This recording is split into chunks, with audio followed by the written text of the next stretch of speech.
Welcome back to Fireside Faith with Ashton. Hello there. Right here. Okay. Today we're going to be talking about our favorite book of the Bible, and why, as well as kind of what, anything else of why. Why? Bits. You want to go first? No, you got it. Okay.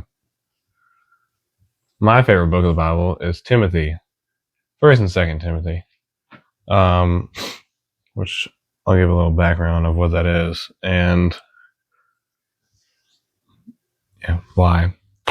So Timothy was written as letters to a guy named Timothy, who the Apostle Paul was kind of mentoring.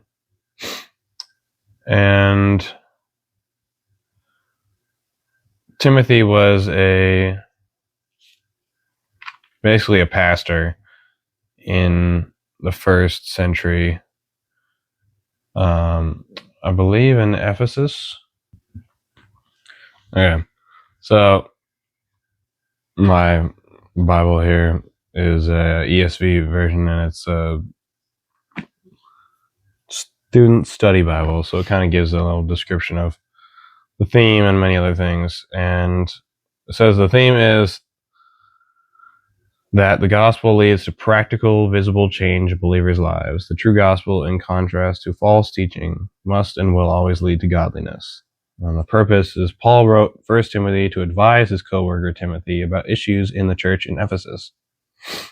False teachers are the main cause for the letter. Their teaching apparently involved incorrect assumptions about the law and not allowing marriage and certain foods. Paul's real concern is with the results of the false teaching. For example, it promotes mere theories over solid truth. It also leads to arrogance and greed. Paul focuses on the fact that true Christianity is shown in lifestyles shaped by the gospel. Those whose lives are not shaped by the gospel have turned away from the faith.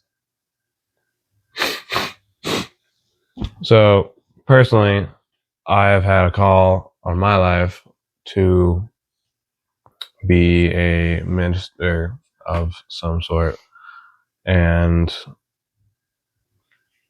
I'm definitely going to make a video on how that came to be one day, because that's a big testimony there.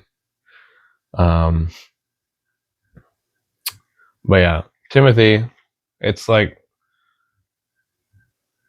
inspiring and very educational to someone who wants to be a minister of some sort, because, like I was saying, in the purpose and the theme, it's about, a lot of it is about false teaching and what not to do. And I believe it's very important that if you want to be a minister and are one, then you should know what not to say and what is the truth and how to live your life to a certain standard for Christ. Yeah. W. 10 out of 10. Is it my turn now? And actually, hold on. I want to say my favorite verse from 2 Timothy. I think it's 4:2, I think, actually. 4:2. Here we go. Preach the word. Be ready in season and out of season. Reprove, rebuke, and exhort with complete patience and teaching. So, I actually had a dream one time about this very verse, and it was honestly a little terrifying, because like nothing in it was scary, but when I woke up, I came to the realization of what it was and why I was given that dream, and it was not for the purpose of like to scare me and to put fear in me, but also to kind of wake me up about this verse and the importance of it. And like there was a person I've never talked to before, but I know them from school, and they were saying, Ian, like, what is, there is something to do with the Bible, and like, what is it? Who's Jesus? And then when I was asked that, I said nothing. And then another friend was in it, and they were kind of looking at me like, and that was like when I woke up, I was like, oh, I need to really check myself and make sure I am ready to preach the word in season and out of season, reprove, rebuke, and exhort with complete patience and teaching. So I need to be in my word daily and to know it and to live it. So yeah, that's my thing. Good job. Thank you for sharing with the class. It's my turn. Revelation.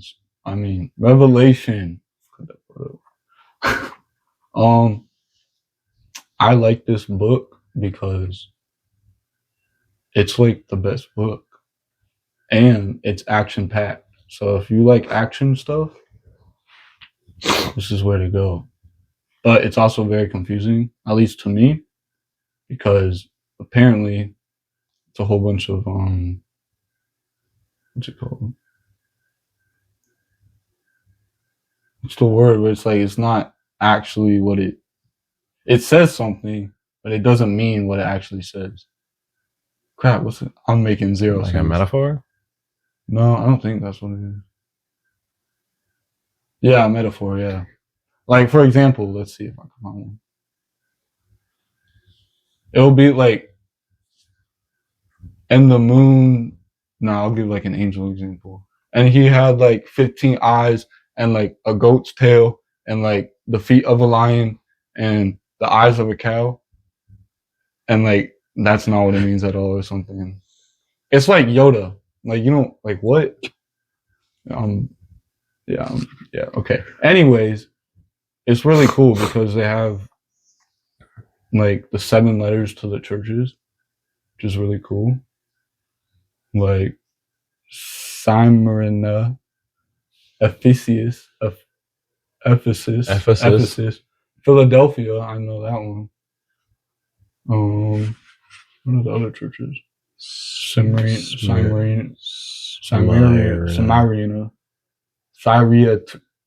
Thyatira, Pergamum, yeah. to the church of Pergamum. Sardis, Philadelphia, Lacodia, or Laodicea. Laodicea. Is there one more? No, that's all. Nope. And anyways, Yeah. This one's my favorite. Philadelphia is the coolest one because I thought it was like the one here. Philadelphia, but it's America. Not. I don't think it is. It's somewhere in the Middle East, I bet. Anyways, this book is cool because it describes what it's going to be like in the end, what happens in the end, and what heaven's going to. I don't know. It tells you a lot of cool stuff, but at least for me, it's really confusing. But that's really cool because since I have no idea what it means, so I'm gonna have to wait and see. So yeah. There's also a lot of promise in Revelation. And some of that promise is a new body. So this one? Where is it? Look at this. That's what a seraphim look like, or however you say it. Seraphim? But it might not actually, what I was saying, it might not actually look like that. That's what the Bible describes it like, but it might just be a metaphor for something. There's a lot of metaphors in the Bible. Okay, Revelation 21:1. Then I saw a new heaven and a new earth, for the first heaven and the first earth had passed away, and the sea was no more. And I saw the holy city, New Jerusalem, coming down out of heaven from God, prepared as a bride adorned for her husband. And I heard a loud voice from the throne saying, Behold, the dwelling place of God is with man. He will dwell with them, and they will be his people, and God himself will be with them as their God. He will wipe away every tear. This is the part I was trying to get to. Verse 4. He will wipe away every tear from their eyes, and death shall be no more. Neither shall there be mourning, or crying, or pain any more, for the former things have passed away.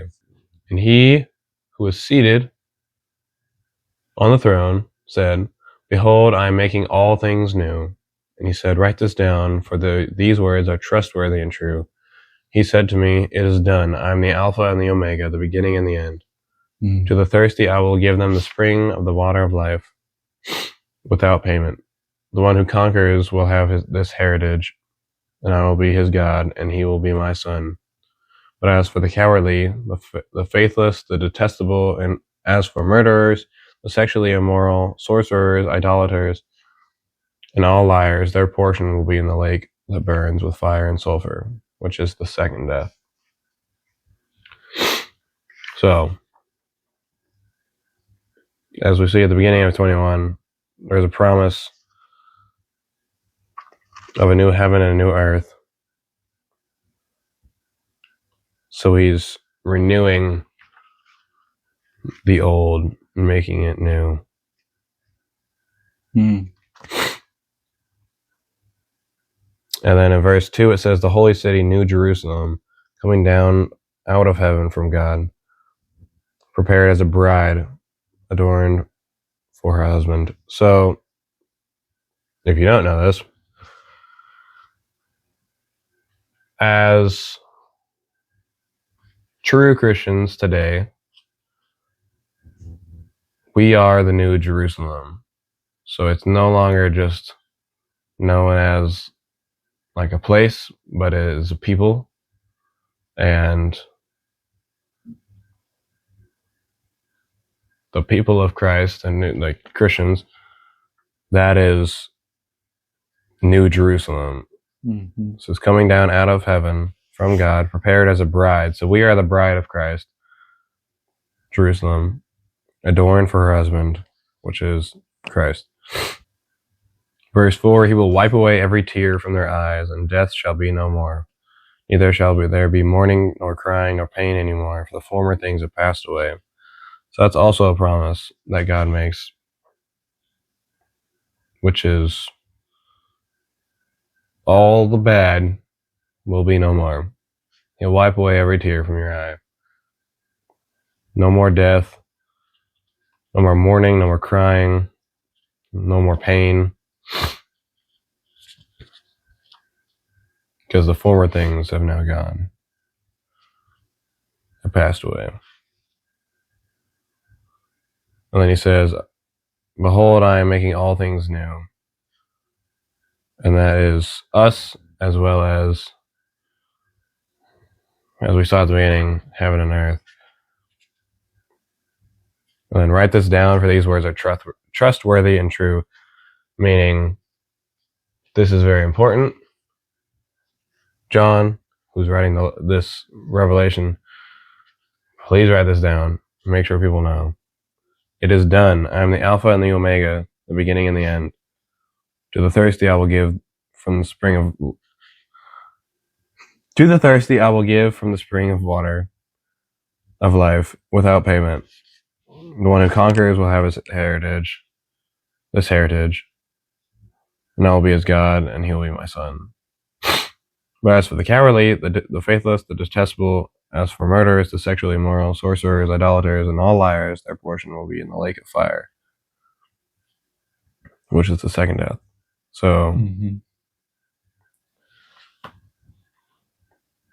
that part can seem scary,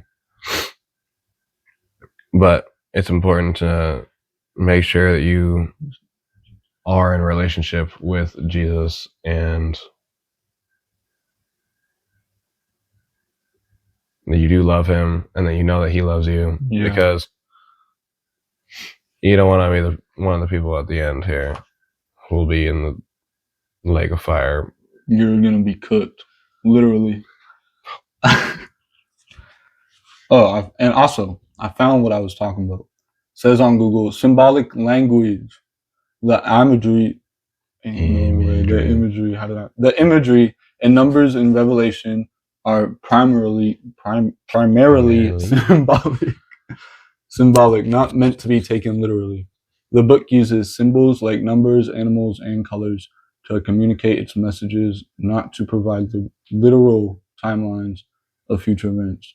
That's what I was trying to say. So, shout out to Google.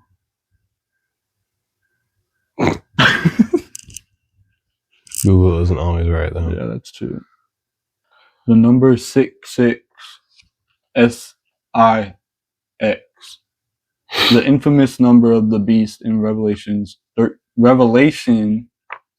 13:18, is a prime example of its symbolic language. While often associated with specific figures like Nero or the Antichrist, its primary meaning is thought to be symbolic of human imperfection and the beast's attempt to imitate divine perfection while ultimately falling short, obviously. In ancient manuscripts, the number appears as both 666 and 616, and some scholars argue that 616 may be the original number. I did not know that last part. I think I've heard that before. So, thank you everybody for watching. Hopefully you enjoyed. Go read these books as well. Go read 1st and 2nd Timothy. Titus is a good one as well. Go read Revelation. Go read the Bible in general. It's a very helpful book. It is. And it's the Word of God. So, yeah. Jesus loves you. Thank you for watching. Shout out Revelation. Shout out Jesus. Shout out Paul. Oh, yeah. Shout out Paul. Shout out John. W. John. Peace out. Take a little heart thing. Oh, yeah.